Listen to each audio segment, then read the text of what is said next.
Ji Young Bang.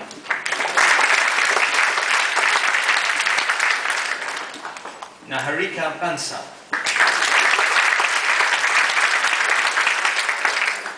Emanuela Bejin Ario. Icha Belgium.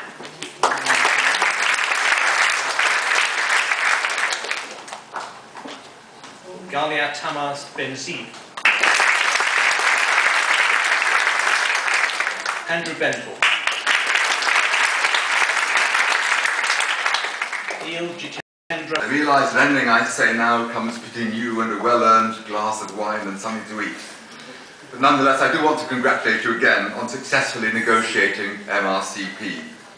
We know this is not an easy examination, though now you've passed it, I suspect you wouldn't want to have it any easier.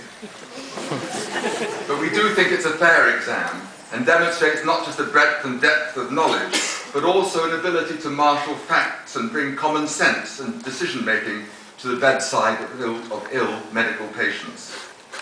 It's not a static examination, we're always looking for ways to improve it. Some of you may prefer to have taken the MRCP 50 years ago when there were compulsory translations from a selection of Latin, Greek, French and German into English. Or for the show-offs, from French into German and Latin into Greek. I don't have to tell you that we are emerging from the most turbulent time in medical training for half a century, but you've been absolutely right in getting your MRCP under your belt. To quote Mark Twain, rumours of my death are greatly exaggerated. In other words, MRCP remains an essential requirement for obtaining a CCT in our medical specialties.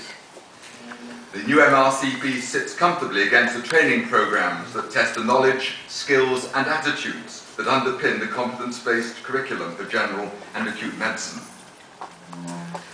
It's fair to say, however, that you as a cohort, those working in the UK, could scarcely have been in a worse place at a worse time than you have been in the last 12 months or so. It has certainly overwhelmed my life as well as yours and dominated my first 2 years as president. And I think we would both prefer to make this an MTAS-free zone tonight on what is an evening of celebration.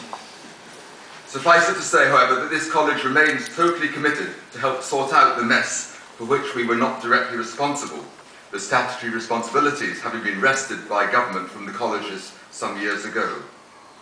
However, we do take some collective responsibility, together with many others, for not detecting and more actively resisting the incremental creep that turned a basically good idea to improve SHO training, increase flexibility and delay career choice into the exact opposite.